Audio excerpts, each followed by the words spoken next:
E se a melhor noite da sua vida se transformasse em um pesadelo sangrento, o que você faria? Com certeza a primeira coisa seria deixar o like e se inscrever no canal. Aqui é o Drake, e nesse vídeo do Derrotando Filmes, iremos acompanhar a Lori e sua amiga tentando sobreviver e derrotar um assassino sádico e cruel. E eu vou apontar os erros cometidos, o que você não deveria fazer e tentar tomar as melhores decisões para derrotar o psicopata mascarado em Rua do Medo, rainha do baile. Essa garota vai descobrir que a maldição de Shadyside é muito pior do que se imaginava. Durante toda a sua infância, a jovem Lori Granger sempre escutou que seu nome era amaldiçoado e que antes da formatura ela morreria ou finalizaria alguém, o que de certa forma parece ser verdade. Mas antes de vermos isso, voltamos 2 dias atrás, onde somos apresentados à escola de Shadyside, onde a Lori estudava e o local em que tudo aconteceu. Então a garota explica que ao contrário da cidade vizinha Sunnyvale, nada de bom aconteceu ou sai de Shadyside. Isso porque a cidade é amaldiçoada e por algum motivo as pessoas surtam do nada e começam uma carnificina. Bom, a gente sabe o motivo, né? Só que nem todo mundo ali quer ser conhecido dessa forma, principalmente a vice-diretora Breckenridge, uma mulher durona que dirigia um convento e colocava as meninas más na linha. E agora ela está tentando dar um jeito em Shadyside, enquanto basicamente controla o diretor Wayland. E o baile de formatura de 1988 é justamente o foco de todo mundo nesse final de ano. Tanto que a aluna Harmony LaFay fez até algumas reportagens para manter os moradores da cidade atualizados sobre o que estava sendo feito para a preparação da festa que vai acontecer em 2 dias. E como existe um baile de formatura, naturalmente tem a competição de rainha do baile, que dessa vez está sendo disputada por 6 meninas, sendo que a grande favorita é a Tiffany Falconer, que é a pessoa mais popular da escola, e também a clássica menina malvada que faz bullying com a Lori desde a infância. Além disso, as outras concorrentes são a Christy Renault, que é a Zé Droguinha cheia de atitude, que só está concorrendo para irritar a vice-diretora, as capangas da Tiffany, como por exemplo a Linda, que é a amiga nerd da Tiffany, a Debbie, que pode espalhar qualquer boato e acabar com a reputação de quem ofender a líder do grupo, e a Melissa, que faz tudo o que pedem. E a última concorrente é a própria Lori, que está tentando mudar a forma como é vista pelos outros, e quer provar que não é apenas outra jovem que faz parte da história triste de Shadyside. O único problema é que nesse momento, ela ainda não tinha ideia de onde estava se metendo. Mas ao contrário da Lori, sua melhor amiga Megan Rogers só quer saber de dar um tapa na samambaia e curtir a vida, porque meio que já aceitou a realidade de Shadyside. Então as duas amigas se encontram no corredor e vão para a sala de aula, onde o professor começa a falar sobre inspiração e planos para o futuro, querendo saber mais sobre quais planos os alunos têm para depois de se formarem. Afinal, eles vão representar Shadyside e precisam de um bom currículo. Por isso, o educador vai até um jovem chamado Devlin e pergunta o que ele vai fazer após se formar. Só que antes que o garoto consiga pensar sobre isso, outro aluno fala algo extremamente pesado sobre engatilhar a escopeta para Jesus ter um trabalho, e quase todos da sala começam a rir da cara do coitado. Vendo isso, o professor pede para a turma parar de rir e pergunta para a Lori o que ela gostaria de fazer. Porém, quem responde essa pergunta é a Megan, falando que a amiga vai ser uma escritora. E ouvindo isso, a Tiffany e a turminha dela zombam da cara da Lori, dizendo que ela só vai poder escrever sobre como a mãe dela finalizou seu pai com um golpe brutal, o que faz geral dar risada, que nem idiotas. Em resposta, a Megan tenta defender a amiga, dizendo que a mãe da garota não fez isso, mas como não tem como provar o contrário, ela apenas continua desenhando enquanto o grupinho dá risada. E por algum motivo, o professor não parece ligar para as atrocidades que os alunos estão falando, e apenas continua a aula, dizendo que além de sonhar com o emprego dos sonhos, eles também precisam ser realistas. Só que na hora em que o homem termina o discurso, a Tiffany fala que seu pai descansa em paz para Lori, e isso deixa a Megan full putaça, e do nada ela se levanta e tira um cutelo da mochila, deixando todo mundo em choque. Então ela fala que a culpa é deles, e desconecta a própria mão no meio da sala de aula, o que faz os alunos ficarem desesperados e com nojo. E a Lori, por outro lado, dá uma risadinha de canto de boca, como se soubesse de algo. E aí a Megan simplesmente para de atuar e mostra que tudo era falso, e que o cutelo era um brinquedo de mágica, que tinha uma parte retrátil preparada especialmente para zoar com o grupo da Tiffany. E isso sim parece deixar o professor bravo, tanto que ele expulsa a garota da sala e manda ela ir para a sala do diretor, algo que a Megan faz com prazer, enquanto dá risada de todo mundo que ficou em choque. Após o fim das aulas, as duas amigas vão até uma loja de roupas e fantasias e escolher um vestido pro baile. E enquanto fazem isso, a Megan conta com orgulho que recebeu uma advertência pela brincadeira, que até a Chris achou legal. Além disso, ela também reclama de como as pessoas ficam falando da mãe da garota, mesmo sabendo que a mulher é inocente. Mas a Lori já parece ter aceitado que nunca vão parar de falar sobre isso, e apenas reclama sobre como é difícil achar um vestido. Ouvindo isso, a Megan fala que alugou a fita de Garotos Perdidos, e confirma com a amiga que as duas ainda vão juntas ao baile, como um par. Mais tarde, a Lori está no balcão da lanchonete onde trabalha, trocando alguns olhares com o Tyler, o namorado da Tiffany, até que os pedidos ficam prontos, e ela acaba tendo que ir até a mesa entregar comida para a Tiffany e seu grupinho. E nesse momento, ela aproveita para dar mais uma olhada no jovem. A Tiffany percebe isso e deita no ombro dele, querendo fazer ciúmes para a garota. Além disso, ela também pede mais comida, como uma forma de humilhar a Lori, e fala para o resto do grupo que o uniforme da garçonete é horrível, e que está ansiosa para ver o que ela vai usar no baile. Algumas horas depois, quando o restaurante está quase fechando, o Tyler aparece de repente para pegar a jaqueta que tinha esquecido ali. Por sorte, a Lori mostra que guardou a roupa roupa e entrega pra ele. Então a jovem se senta e os dois começam a conversar a respeito da formatura e do sonho dela de ser escritora, mostrando que eles se conhecem muito bem há vários anos. Por isso o cara fala que acha muito legal ela sonhar em ser uma escritora, afinal, pelo menos alguém está sonhando, o que é totalmente o contrário dos pais dele e da Tiffany, que acham que o garoto não será ninguém no futuro. E aí, para consolar o Tyler, a Lori fala que provavelmente todas as pessoas da cidade acham que não existe um futuro para alguém que vem de Shadyside. Isso realmente parece funcionar, e o garoto se despede indo embora com menos peso na consciência, deixando a Lori toda boba, pensando em como os dois tiveram uma conversa tão próxima. Ok, infelizmente é muito comum que o bullying ocorra entre os alunos da escola, e a Tiffany parece ser o capeta em forma de garota. Mas o problema de verdade começa quando o professor vê algo tão pesado acontecendo e apenas fica quieto, como se não fosse nada demais, sendo que a Lori claramente está sendo humilhada e maltratada pela Tiffany e o seu grupinho, o que é exatamente pesado, levando em conta que eles estão falando sobre traumas familiares, que com certeza são muito difíceis para uma jovem lidar com maturidade. E sendo um professor, é trabalho dele evitar que esse tipo de coisa ocorra dentro da sala, e avisar a diretoria e o conselho tutelar para tomar as devidas providências fora da escola. Isso sem contar que a Tiffany está afirmando que a mãe da Lori finalizou alguém sem existir nenhuma prova real, o que pode se enquadrar em alguma lei que fale sobre falsa acusação ou danos morais e destruição de reputação. Além disso, a Lori também precisa ficar de olho aberto com o Tyler, pois por mais que os dois se conhecessem bem quando eram crianças, o cara mudou bastante, e agora anda com uma turma que zoa a cara dela o dia todo. E ele não faz nada para mudar isso, mostrando que ou não liga pra garota, ou também tem o mesmo caráter do grupo, e concorda com esse tipo de coisa. E se for o segundo, não dá pra descartar a possibilidade dele estar se aproximando dela apenas para fazer alguma pegadinha de mau gosto no dia do baile, tipo convidar a garota para ser seu par, e acabar deixando ela sozinha durante a festa para ser humilhada pela Tiffany, algo clássico que já aconteceu em vários filmes adolescentes. Agora falando da Megan, por mais divertido que possa parecer ser dar o troco em quem está fazendo bullying, o jeito que ela está fazendo pode ser algo bem perigoso para a Lori, pois essas encenações bizarras podem acabar piorando a imagem da garota na escola, o que pode isolar ainda mais a coitada. Sem contar que é a típica história do menino que grita lobo várias vezes e nada aparece. Quando acontecer algo real, pode ser que ninguém acredite nas duas, por conta das brincadeiras do passado. Em seguida, a Lori volta para casa com o vestido e fala pra mãe que usou as gorjetas para comprá-lo. Só que apesar de não ver problema nisso, a mulher também não parece muito animada com a candidatura da filha à rainha do baile. Por isso, ela apenas conta que vai ter um plantão nessa noite e avisa pra garota deixar o despertador ligado.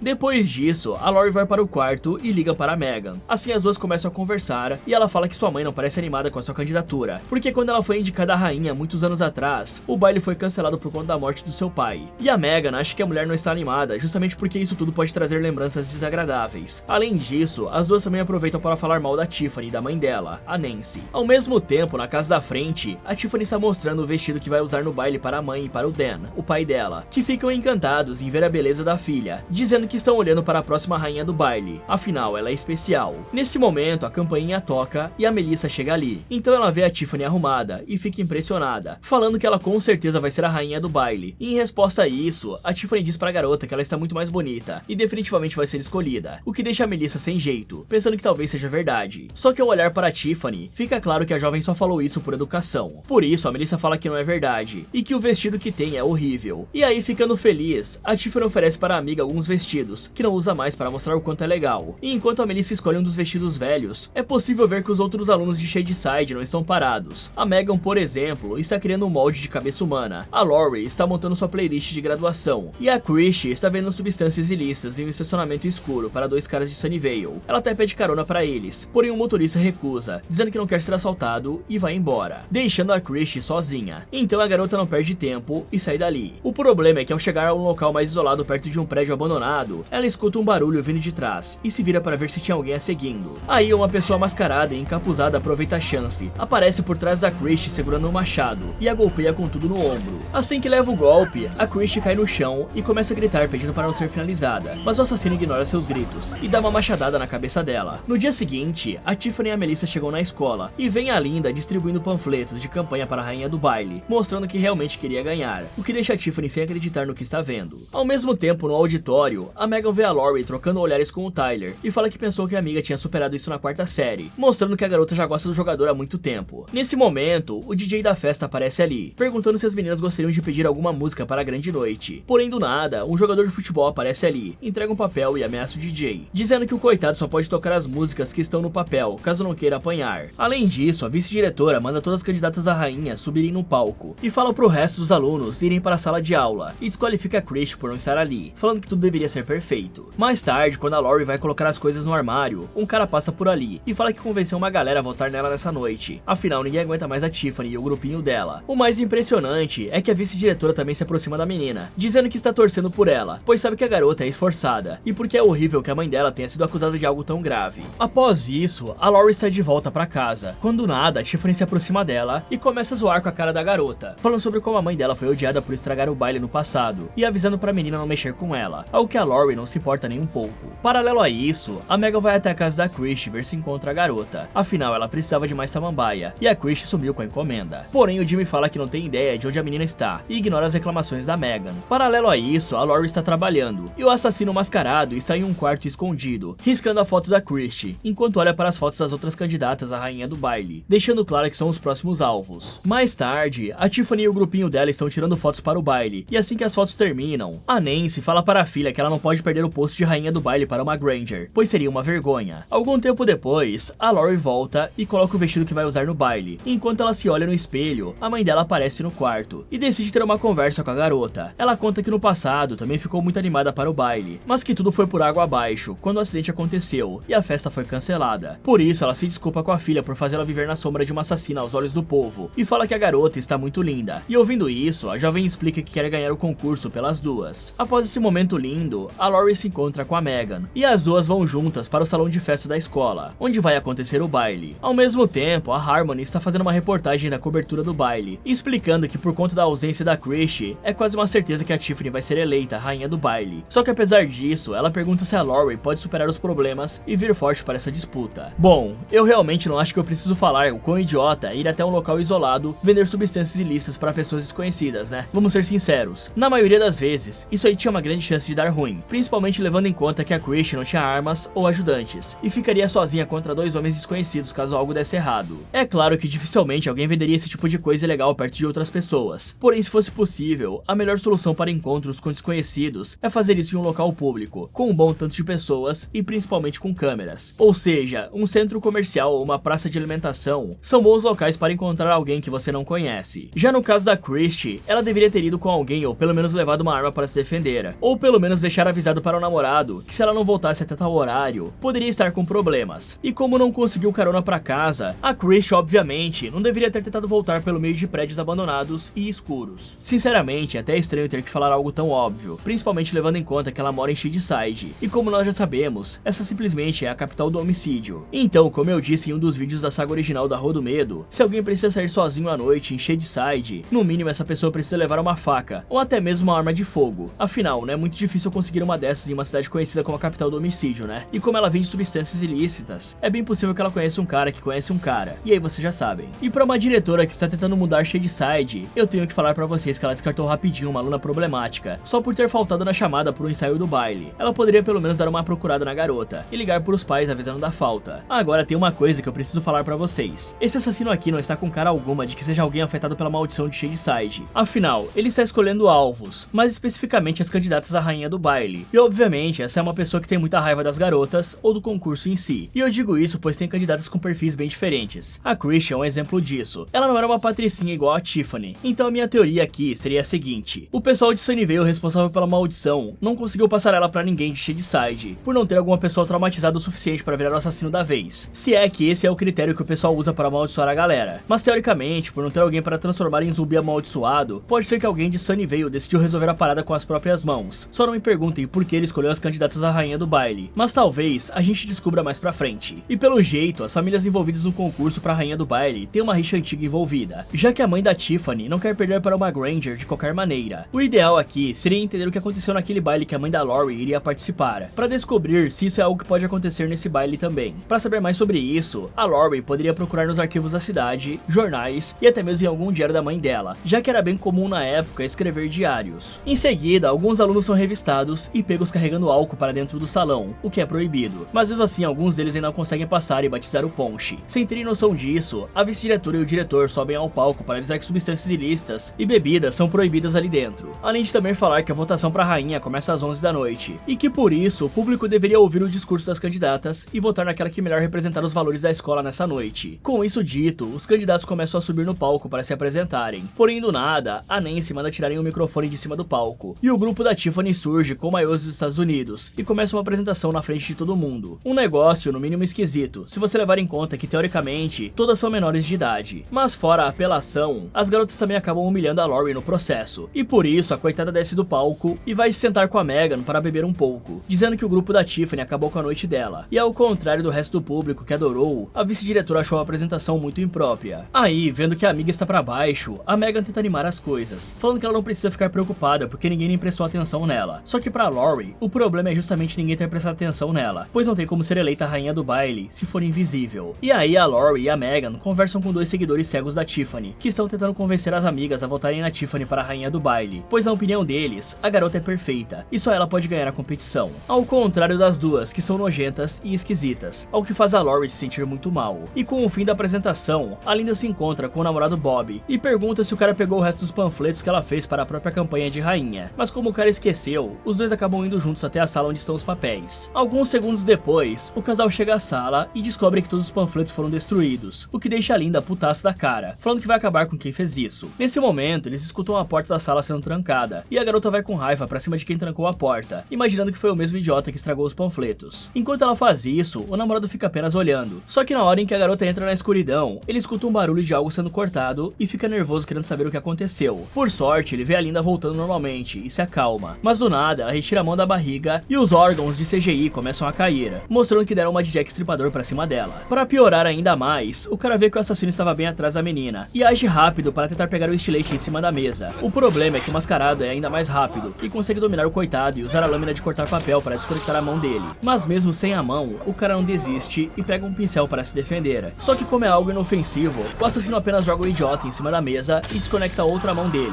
deixando o jovem completamente desesperado. O pior de tudo é que ele ainda deixa o garoto se arrastar até a porta, porém o coitado tá só no toco e ele não consegue girar a maçaneta e é finalizado pelo assassino, que bate a sua cabeça no vidro. Paralelo a isso, a Lori tenta pedir pro DJ tocar uma música pra ela, só que o cara não pode fazer isso, graças às ameaças do jogador de futebol. Nessa hora, o Tyler se aproxima e os dois começam a conversar um pouco, com o cara elogiando o vestido da Lori e dizendo que é bem melhor que o maiô da bandeira americana. Só que antes que possam falar mais, alguém começa a gritar apavorada, falando que a cabeça da Tiffany está no ponche. Então o jovem se aproxima para conferir e desmaia em cima da mesa, fazendo com que a cabeça caia no chão e role para o meio da pista. Aí, vendo a cabeça falsa, a Tiffany dá um chilique e fala pra Megan que ela está estragando o baile, que é uma ocasião especial para todos. E apesar da Megan negar que fez isso, a vice-diretora sabe que ela é a suspeita provável e fala que ela vai se dar mal se fizer mais uma infração. E a Lori não gosta nem um pouco disso, pois o pessoal assume que ela sabia da pegadinha por ser a melhor amiga da garota. E a vice-diretora fala que esse não é o comportamento de uma concorrente à rainha de baile. Porém, a Megan não percebe que a amiga ficou chateada com o que aconteceu e começa a se gabar em particular, dizendo que essa foi a melhor pegadinha que ela já fez. Mas na hora em que olha pra Lori, ela percebe que a amiga realmente se importava com o baile e com o que as pessoas estavam pensando dela. Então, a Lori fala que quer ser a rainha do baile e que deseja que as coisas mudem, algo que não vai acontecer se a Megan sempre estragar tudo. E ouvindo isso, a Megan fala que a amiga deveria saber mais do que ninguém, que não existem histórias felizes em Shadyside, o que deixa a Lori bem pra baixo, pensando nas acusações da mãe. E percebendo que falou demais, a Megan se afasta, dizendo que precisa de uma samambaia. E aí a Lori é abordada pelo diretor e descobre que chegou uma encomenda pra ela de um admirador secreto. Além disso, a Megan vê o Jimmy conversando com alguém ali dentro do salão, mas como o cara já estava indo embora, a garota vai atrás dele e pergunta se ele viu a Christie. Por isso o cara revela que não vê a namorada há mais de 48 horas e fala que infelizmente a polícia não liga pro desaparecimento de uma Shadesider. Ao mesmo tempo, a Dev vê a Tiffany dançando com a Melissa e começa a reclamar com o namorado Jude, falando sobre como fez coisas horríveis a pedido da Tiffany, e mesmo assim a amiga só tem olhos para a Melissa. Aí vendo que a namorada está chateada, o cara fala que tem um presente pra ela e a chama para ir até um local particular. Chegando no porão da escola, o casal de pombinhos conversam um pouco e o cara mostra que trouxe um colar da própria mãe para dar pra ela, o que deixa a Deb bem feliz. Ele coloca o colar no pescoço da garota e começa a flertar com ela, para ver se rola um relaxamento ali embaixo. Eles até escutam um barulho vindo da escuridão, só que o sangue do jovem já não estava mais no cérebro, e ele fala que só deveria ser um rato, e continua chavecando a menina. O problema é que o mascarado aparece do nada e enfia uma serra circular na cara do coitado, que é finalizado na hora de uma maneira brutal. Vendo isso, a Deb grita que nem uma louca e tenta se afastar do assassino,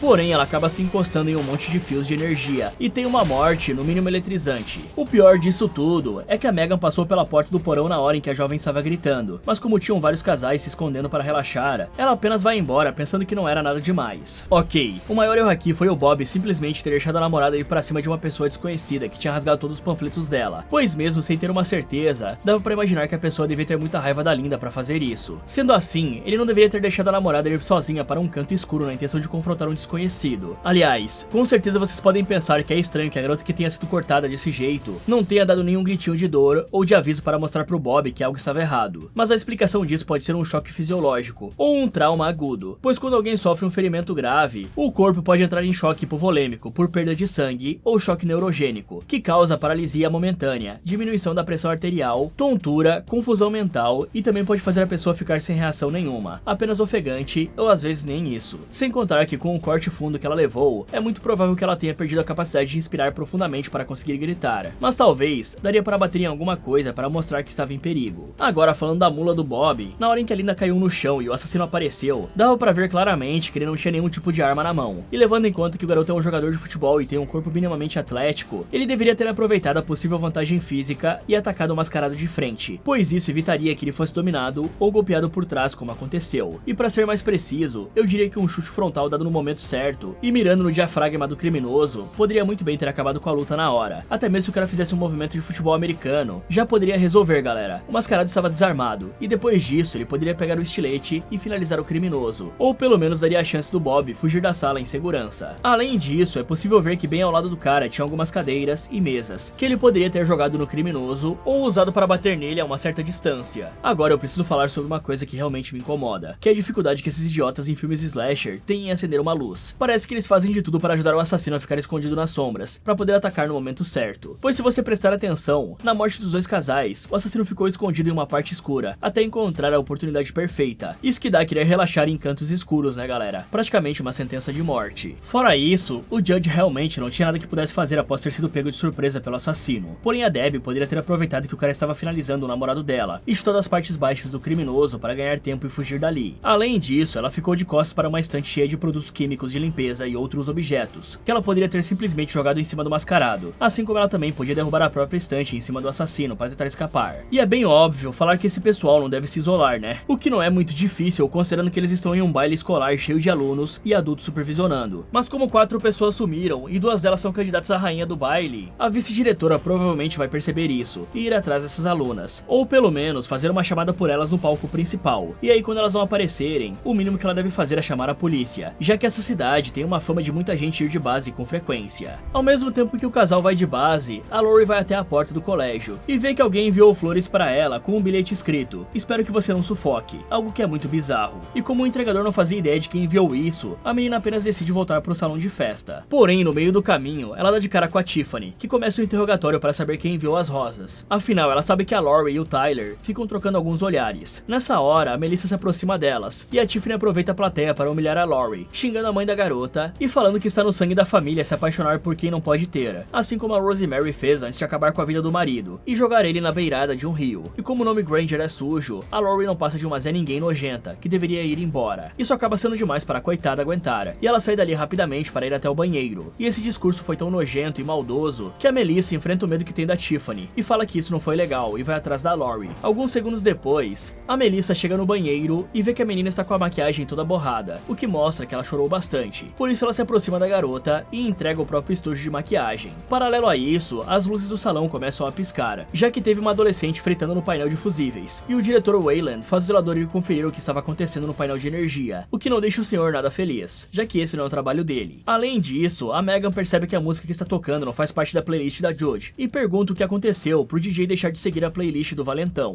Aí ouvindo isso, o gordinho responde que o Judge sumiu, e com sorte ele está morto. Nesse momento, a Lori aparece ali com a maquiagem retocada e de cabeça erguida, mostrando que não se intimida com a Tiffany, o que deixa a valentona putaça da vida. Por isso, na hora em que a Melissa vai falar com a Lori para pedir desculpas, a Tiffany chega perto das duas e começa a implicar com a Melissa, que fala pra ela deixar ela em paz. Assim que escuta isso, a Tiffany fica pistola e fala pra menina devolver o vestido. No entanto, ela muda de ideia logo em seguida, dizendo que é uma roupa barata, e joga 2 copos de ponche na coitada, o que surpreende todos os estudantes. Mas como não quer brigar, a Melissa apenas fala que a Tiffany é patética e vai embora. E na hora em que a Tiffany vai brigar com a Lori, o DJ interrompe as duas, dizendo pra resolverem a discussão na pista de dança, o que anima a galera. Então as duas não perdem tempo e começam uma competição de dança, tipo das branquelas, só que bem ruim, afinal ninguém aqui dá um mortal. E a Tiffany dança tão mal que isso parece afetar a reputação dela, o que não é nem um pouco bom para a votação de rainha do baile. Por isso, uma das suas capangas tira o equipamento do DJ da tomada e acaba com a disputa, deixando todo mundo irritado e eu feliz por não ter que ver isso por mais tempo. Ao mesmo tempo, a Melissa está no vestiário trocando de roupa, quando do nada percebe que tem uma pessoa toda fantasiada a poucos metros de distância distância. No início ela fica assustada, porém acaba achando que é coisa da Megan e se aproxima do assassino para tirar satisfação. Nessa hora, o criminoso mostra que está carregando um cutelo e a jovem não perde tempo antes de sair correndo para dentro do vestiário. Dessa forma, ela consegue dar a volta e chegar até uma porta. O problema é que do outro lado dessa porta tinha outro assassino. Aí, ficando no meio dos dois criminosos, a coitada é golpeada com tudo no rosto e é finalizada. Mas sem saber disso, a Laurie está no meio do salão divando com os outros alunos, mostrando que conquistou o coração do público. Tanto que a Harmony decide entrevistar o Tyler para perguntar o que ele achou da dança da garota. Só que o cara é muito molenga e fala que tanto a Laurie quanto a Tiffany foram ótimas. A vice-diretora, por outro lado, vai até a Laurie e fala que a aluna está mandando muito bem na campanha pra rainha e que a dança foi linda, porém dá um aviso falando que ela não deveria se render ao desejo, que no caso é o Tyler. Então ela troca alguns olhares com o garoto e fala um pode deixar falso pra caramba. Já a Tiffany vê essa troca de olhares e não fica nem um pouco feliz. Por isso ela vai até o namorado e fala o que está acontecendo, pois todos conseguem ver que ele não tira os olhos da Laurie. E como o cara não nega nada disso, ela pergunta sobre os planos que os dois têm pro futuro. E ouvindo isso, o Tyler deixa bem claro que os planos são apenas dela e que o relacionamento deles acabou.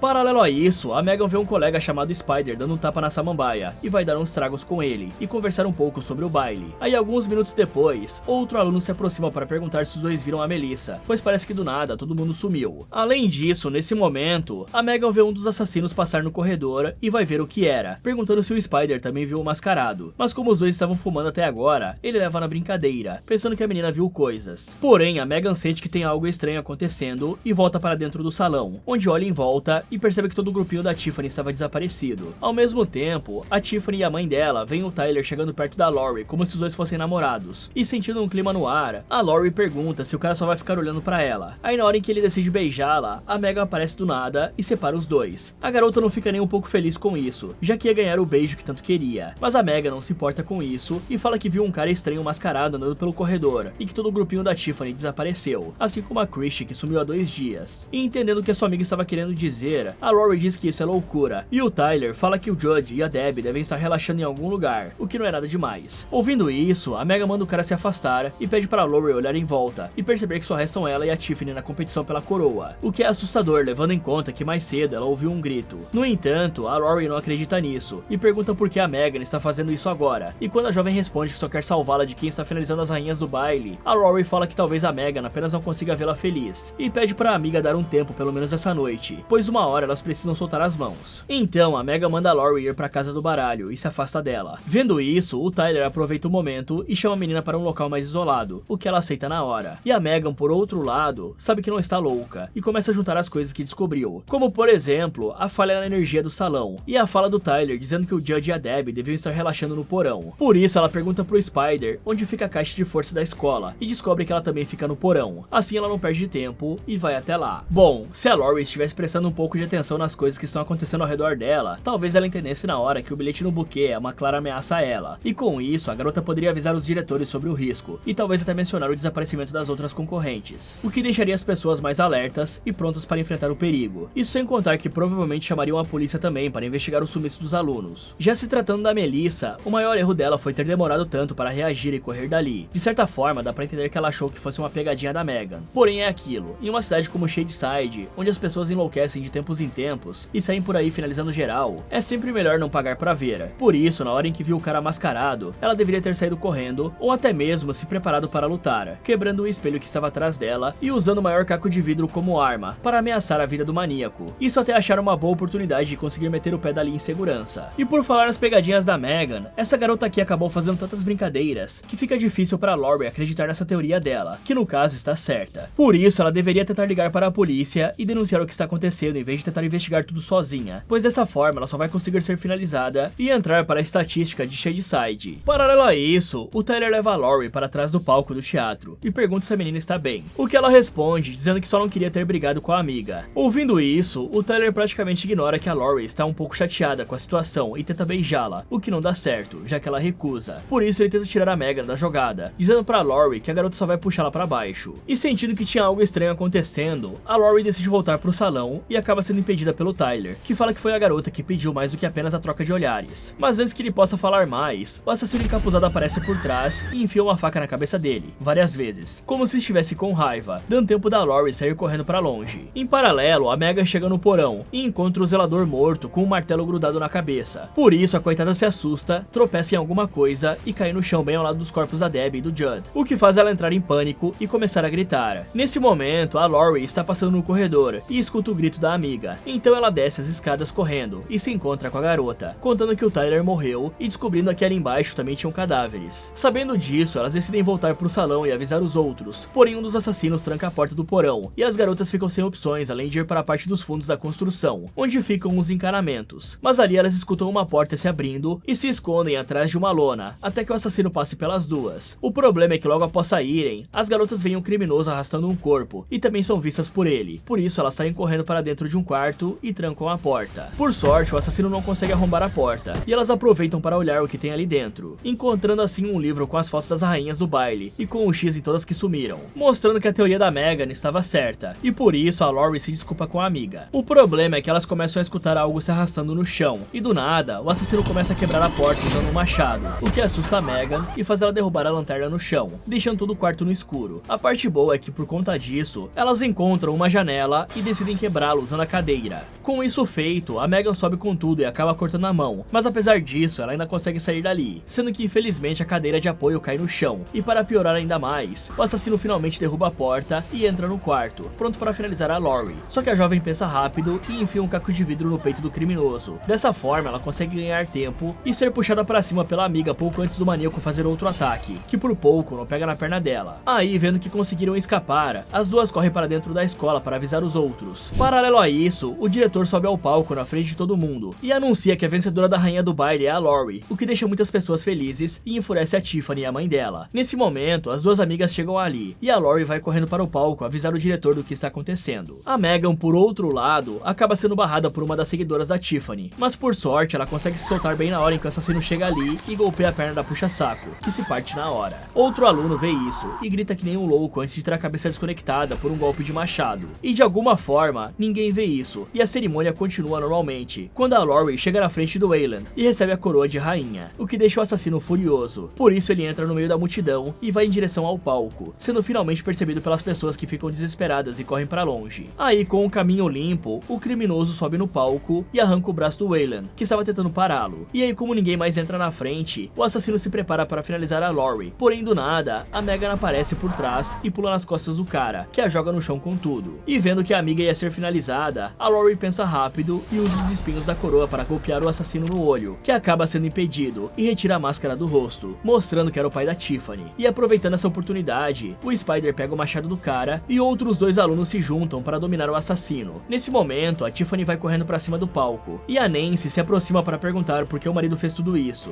E em resposta, o homem fala que sabe que a vitória era muito importante para a filha e para a esposa. Ouvindo isso, a vice-diretora pergunta qual seria a graça de vencer uma competição em que todas as outras candidatas foram eliminadas da vida. E o Dan fala que no final, ninguém lembra dos detalhes, o que não faz o mínimo de sentido. A boa notícia é que, pelo menos, o diretor Wayland ainda está vivo. Ok, tá bem claro que desde o início esse tal de Tyler não era flor que se cheire. Afinal, como eu falei antes, não tem como o cara gostar de uma amiga de infância e ficar vários anos vendo ela ser humilhada e zoada por uma idiota, enquanto apenas observa com cara de babaca. Pra fazer algo assim, ele precisa estar se divertindo ou apenas não ligar para a pessoa. O problema é que quando se trata de sentimentos, e principalmente de amor, nós humanos realmente podemos ficar cegos às vezes, e deixar passar algo óbvio, como o fato do Tyler ser um completo idiota. Além disso, no momento em que ele chamou a Laurie para um lugar mais isolado, ela já devia ter entendido que ele não estava afim de apenas conversar sobre os problemas dela. Ainda mais com esse local isolado sendo um teatro fechado e escuro. E no momento em que ouviu a Megan gritando no porão, ela deveria ter ficado observando o corredor e gritado para a garota subir o mais rápido possível, pois assim elas não correriam o risco de ficarem trancadas lá embaixo, e poderiam correr para o salão de festa e contar o que viram. Mas como acabaram sendo presas lá embaixo, ao invés de se desesperarem, elas tinham que ter mantido a calma e pensado em como enfrentar o assassino, até porque nesse ponto, é certeza de que o cara vai tentar silenciar as duas. E apesar da situação precária, as amigas tinham algumas opções para tentar sobreviver. A primeira delas é a mais simples, que é simplesmente aproveitar que estão perto do quadro de distribuição e desligar a energia de todo o colégio, pois isso faria com que uma pessoa ou mais tivessem que aparecer ali para ver o que aconteceu. Assim elas conseguiam pedir ajuda, mostrar os corpos e sair do porão. Fora isso, as meninas também podiam pegar o martelo que está enterrado na cabeça do zelador e usá-lo como ferramenta de autodefesa. E como nós vimos antes, essa sala em que a Debbie e o Jude foram finalizados parece uma dispensa de produtos químicos e ferramentas. Então as duas deviam ter verificado quais produtos tinham ali e quem sabe assim encontrariam soda cáustica ou produtos parecidos que podem ser jogados na máscara para atrapalhar a visão do assassino. Em seguida, seguida, a polícia e os médicos aparecem ali para ajudar os feridos e isolar a área. Então a Megan e a Lori se sentam na ambulância e conversam um pouco sobre o que aconteceu nessa noite. E sabendo que estava um pouco cega, a Lori se desculpa por não ter escutado a amiga. E em resposta, a Megan fala que está tudo bem, afinal, no fim ela ainda conseguiu ganhar a competição e provou que as coisas realmente podem mudar em Shadyside. Nessa hora, uma paramédica aparece ali e acaba com o momento bonito das duas, avisando que vai precisar levar a Megan para fazer alguns pontos do ferimento da mão. E como não vão poder ir juntas, as amigas se despedem por enquanto, e a Lori vai embora na ambulância. Assim que isso acontece, os policiais escoltam o assassino para dentro do carro, e o xerife avisa a Nancy que ela vai precisar ficar um pouco mais para depor, enquanto que a Tiffany vai ser levada para casa por um policial. A Lori vê tudo isso, e percebe que o momento está sendo muito difícil para a colega. Por isso a garota fala que as duas são vizinhas, e se oferece para ir junto com ela, algo que a Tiffany aceita. Alguns minutos depois, enquanto estão na viatura a caminho da casa, a Tiffany se desculpa com a Lori, dizendo que sente muito e fala que fez tudo o que fez porque queria corresponder às expectativas dos pais, sendo que na verdade ela se sentia completamente vazia. E ouvindo isso, a Lori fala pra ela não pensar nesse tipo de coisa agora. Em seguida, elas finalmente chegam na vizinhança, e a Tiffany pede pra Lori não deixar ela sozinha em casa. E aí, vendo que a menina estava com medo, a Lori aceita ficar com ela. Ao mesmo tempo, a Nancy está no salão de festas dando depoimento para o xerife. Porém, ela começa a fazer um tipo de manipulação com ele, falando sobre como a filha precisa dela nesse momento difícil, mesmo sabendo que a garota está com a Lori, e até mesmo apelando para empatia, já que o xerife também tinha filhos. Esse discursinho acaba dando certo, e o oficial manda um dos policiais que está na casa da Tiffany voltar para a escola para buscar a senhora. Mais tarde, a Nancy volta para casa e começa a subir as escadas segurando uma faca e batendo ela no guarda-corpo da escada, e a Lori acorda com esse barulho e vai checar o que aconteceu. E assim ela vê a Nancy subindo as escadas com a faca, e a Tiffany também aparece ali sem saber o que estava acontecendo. E como a mulher tinha uma faca, as duas saem correndo e se escondem dentro do armário de roupas. O estranho é que enquanto estão escondidas, a Tiffany mostra que é pura maldade e começa a falar que contaram pra ela como cada um dos jovens morreu, com o Judge tendo a cara cortada ao meio e a Deb sendo eletrocutada até torrar. Então ela puxa uma faquinha de bolso e ataca a Lori, que por sorte consegue se defender do golpe e fugir do armário indo direto pro corredor da casa, na intenção de sair dali. O problema é que a Nancy estava escondida e consegue acertar um golpe nas costas da Lori, que cai no chão e se arrasta até encostar em uma parede. E vendo a menina em pânico, a Nancy fala que nesse momento ela está muito parecida com o próprio pai. E aqui a mulher revela que anos atrás, ela e o pai da garota tinham um lance, até que do nada a mãe dela apareceu e roubou o cara. Isso deixou a Nancy com sangue nos olhos e fez ela ir atrás e acabar com a vida do coitado, que chorou muito na hora da morte, algo que a Tiffany sabia desde o começo. E vendo a Lori se tremendo de medo, a Tiffany fala pra mãe que ela mesma vai acabar com a menina, afinal ninguém mexe com os Falconers. Porém, assim que ela vira o rosto pra olhar pra mãe, a Lori aproveita a chance e chuta a sociopatinha com tudo, fazendo com que ela caia de costas em cima de uma escultura, indo de base na hora. Então a Lori não perde tempo e corre escada abaixo para tentar fugir da casa, mas como a porta estava trancada, ela acaba perdendo tempo e quase é acertada na cabeça com uma facada. E vendo que a faca ficou presa na porta, ela vai rapidamente até a sala de estar para ver se encontra algo para se defender. Só que infelizmente, a Nancy solta a faca antes que ela consiga pegar algo, por isso ela começa a se aproximar lentamente da estante de troféus, e no momento em que a senhora corre pra cima dela, a Lori quebra o vidro, pega um troféu e golpeia a cabeça da assassina, que começa a cambalear e cair no chão sem conseguir revidar, conseguindo apenas pedir por ajuda. Porém, a Lori solta o troféu, ignora a mulher e vai embora dessa casa de criminosos. Mas logo após ela fazer isso, o sangue da Nancy escorre pelo tapete e faz um símbolo demoníaco, mostrando que talvez ela estivesse amaldiçoada ou possuída. E bom, essa família aqui era pura maldade, né, pessoal? Simplesmente não dá pra entender por que eles odiavam tanto a Lori, se bem que não dá pra entender por que esse filme aqui foi feito. Bom, pra falar a verdade, eu sei que o motivo é pra farmar grana em cima de fãs da franquia, e sinceramente eu nem vou falar muito do final aqui, porque essa porcaria aqui ficou extremamente previsível. Afinal, foi mostrado dois assassinos lá no banheiro, na hora em que mais uma pessoa fica sozinha em um lugar aleatório, porque todas as mortes são assim. Fica até difícil fazer um vídeo de como derrotar um monte de morte genérica. Deveria ser porque não sobreviveria à preguiça do roteirista, porque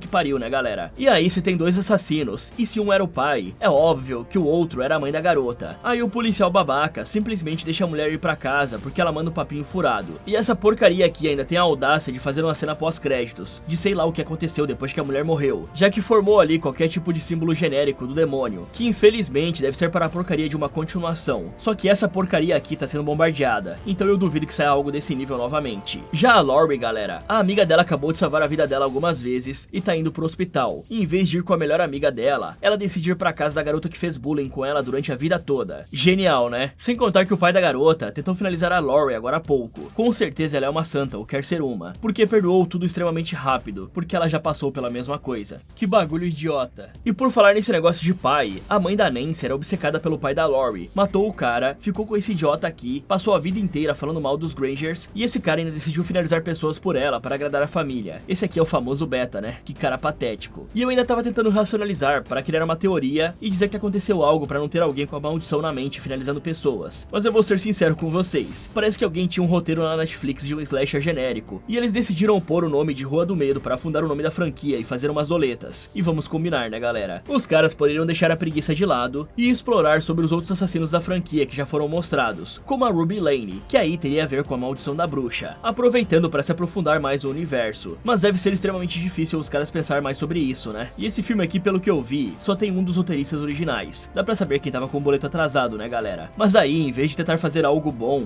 não, fizeram um filme genérico, se passando no mesmo local dos outros filmes, e acreditaram que só isso ia garantir algum tipo de sucesso. Fora a ambientação dos anos 80 pra parecer Stranger Things, e um monte de música pra apelar por algum tipo de nostalgia. Esse filme aqui facilmente poderia ser lançado com algum nome genérico, só pra pegar a galera pela nostalgia das músicas antigas. Pois é isso que eles tentam fazer o filme inteiro, pessoal. Ficam jogando músicas para fisgar a galera na nostalgia, além de algumas referências safadas aos filmes anteriores, como o acontecimento no acampamento de 78, sem contar que tem muitos momentos que dá vergonha alheia de assistir. E se for pra fazer uma cagada dessa, melhor nem fazer. Ou pelo menos coloca um nome genérico como eu falei, pra não estragar uma franquia que tem potencial. A única parte boa de tudo isso, eu não vou ser hipócrita, é que eu vou ganhar dinheiro com o vídeo, o roteirista e o editor e o thumbmaker do canal também. Eu tenho dó de quem perde 1h30 pra ver essa desgraça aqui, com alguma expectativa de que seria bom. E bom galera, eu acho que eu me exaltei um pouquinho, né? Mas quando eu vejo um filme ruim, sabendo que ele vai ser ruim, eu não me estresso tanto. Mas quando eu vejo filmes que teoricamente deveriam ser bons, isso aí me estressa um pouco. Fala galera, esse foi como derrotar Rua do Medo, Rainha do Baile. Você acha que conseguiria sobreviver? Me contem nos comentários. E se vocês tivessem uma expedição para salvar a vida na Terra e encontrassem um planeta desconhecido, o que você faria? Quer saber se essa mulher vai sobreviver a essa descoberta? Então clique aqui nesse vídeo, ou aproveite para ver outras sugestões do Derrotando Filmes. Muito obrigado por assistir, e lembre-se de nunca ignorar um barulho suspeito em um local escuro.